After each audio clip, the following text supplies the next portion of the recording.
વડોદરા શહેર આમ આદમી party ward number 12 ના ઉમેદવાર આજે પોતે મત આપવા માટે પહોંચ્યા છે, ત્યારે તેઓની સાથે જોડાઈશું અને વાત કરીશું। આજે આપ આપના મતાધિકારનો ઉપયોગ કરી રહ્યા છો, કેવું લાગી રહ્યું છે અને શું કહેવા માંગશો આજના ખાસ દિવસે? ખૂબ જ આનંદ અને ઉત્સાહથી અમે આજે મતદાન કર્યું છે। આ એક તહેવાર જેવો માહોલ જોવા મળી રહ્યો છે વોર્ડ નંબર 12 અને અમને લાગી રહ્યું છે કે જનતા પણ હવે પરિવર્તન ઈચ્છી રહી છે અને જનતાનું પણ ખૂબ અમને સમર્થન છે।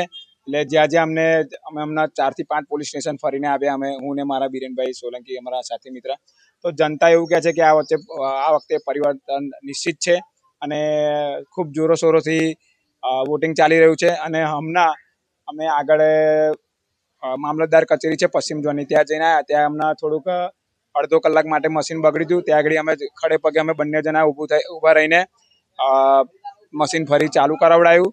અને જે જનતાને થોડું ગરમી છે એની માટે અમે થોડી પંખાને એ બધું ચાલુ કરાવ્યું, એટલે જેથી જનતા પણ જાગૃતતાથી વોટિંગ કરી શકે। કારણ કે અમુક લોકો ભાગી જતા કે ગરમી બહુ છે ભાઈ આ તે, પણ અમે એમને રિક્વેસ્ટ કરી કે ના, તમે વોટિંગ કરો, તમારો મત અધિકાર છે। એટલે આ જે ઉત્સવ છે એક તહેવાર જેવો, એને તમે જો, કારણ કે હવે બહુ થઈ ગયું બધું અને જે પ્રાથમિક સુવિધાઓ છે એનું તમે જુઓ થોડું કંઈ। એટલે જનતા અમને ખૂબ સમર્થન આપી રહી છે અને એવું લાગી રહ્યું છે કે આ વખતે પરિવર્તન નિશ્ચિત છે।